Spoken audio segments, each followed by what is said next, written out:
Hey y'all, and welcome back to The Jump Off. I know I've been very spotty with the episodes, kind of missing in action, but we are not going to let this season die without its proper send-off. So I am back. We are going full steam ahead to finish out this season. So about those distractions, today I want to talk to y'all about imposter syndrome.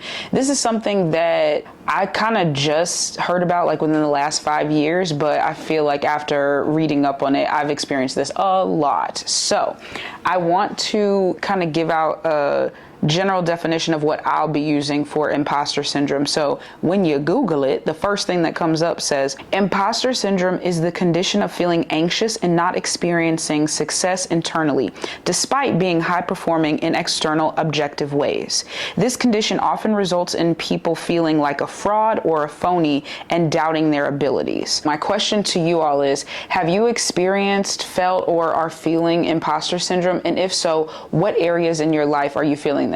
I know a lot of us associate this with like work or our own passion projects about, getting into the room or feeling like we don't have the skill level to complete this job or complete this project. But as I was reading up on it, I see that it could happen in other areas of your life, like your relationships or your friendships. So do y'all battle with this? And then if so, what do you do to combat that, to stop yourself from feeling like you don't belong in these spaces? Please help me out, because this is the first time for me that I have been very self-aware of this in every aspect of my life, from trying to find a job, trying to do these passion creative projects, relationships, friendships.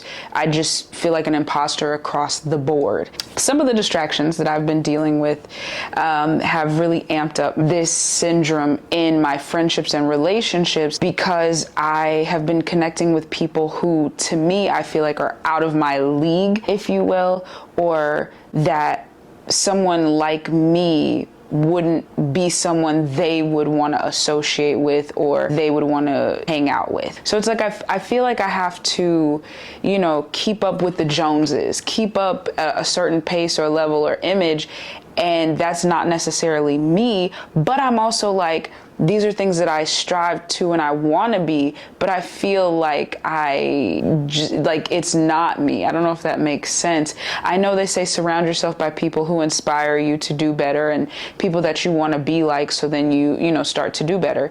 That's one thing. But this has kind of been like people that have just kind of fell into my path, and then I'm like, oh, okay, but then it's caused me to like veer off and like get obsessed with like, okay, I need to work on this, I need to work on this, I need to. These are things that I don't necessarily care about. They're not my top priorities, but they sort of became that way so that I could like fit in with these people or like keep these relationships going. Now, as far as work and whatnot, really, really blaring there, because I'm like, the opportunities, it's weird because the standard jobs, like your retail, those kind of things, and there's nothing wrong with that. I am a retail child. I try not to go back to that because my stress level is just not equipped for that anymore. But those kind of jobs, they're just like, no, you're overqualified, or, it's just not a good fit. But then I'm getting these opportunities to do different things and be in different places. Like I went on this retreat and got introduced to these people where I'm like, y'all are executives, CEOs, and these high up positions that are running these major companies that we all know and love and utilize, and interacting with people in these positions that are unique kind of creative positions within these major companies. And I'm like, I bring nothing to the table. Like, I feel like I said in other episodes, like I have to catch up. Like I'm working overtime to just be able to like be in this room with these people. And like, I know I have ideas for days, like that's not a problem, but like stuff to show for these ideas, I'm like,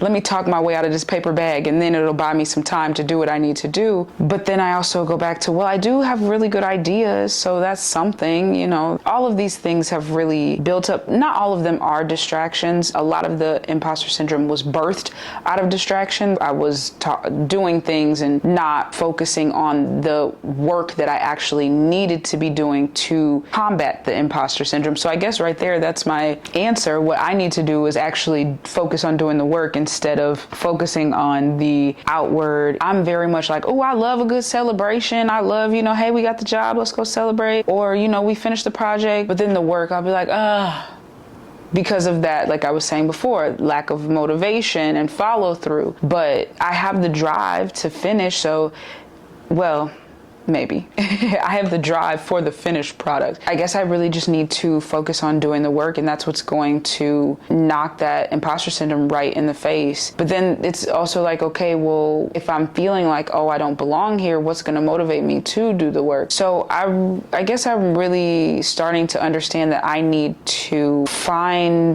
that sweet spot of, yes, these outside motivators and things are okay and they're cool, you know, we love a good party, but the chunk of it is going to be finding the love and the truth and the beauty in doing the work, and the doing is what is important. At least the realization that I'm just having right now talking to you all, that's what it seems like for me is probably going to help me jump out of that. Now, as far as like relationships and friendships, I don't know, that's a kind of a weird thing, because yeah, you want to surround yourself by these people that inspire you, but then if I feel like I don't belong in the mix, but I guess I'm there for a reason. I guess I have to lean on that. And then like relationships, it's interesting to me. Like clearly this person is out of my league, or I don't think this person would like somebody like me. That's insecurities running rampant, I guess. Now that area, I have no idea. Like that definitely, I welcome suggestions, remedies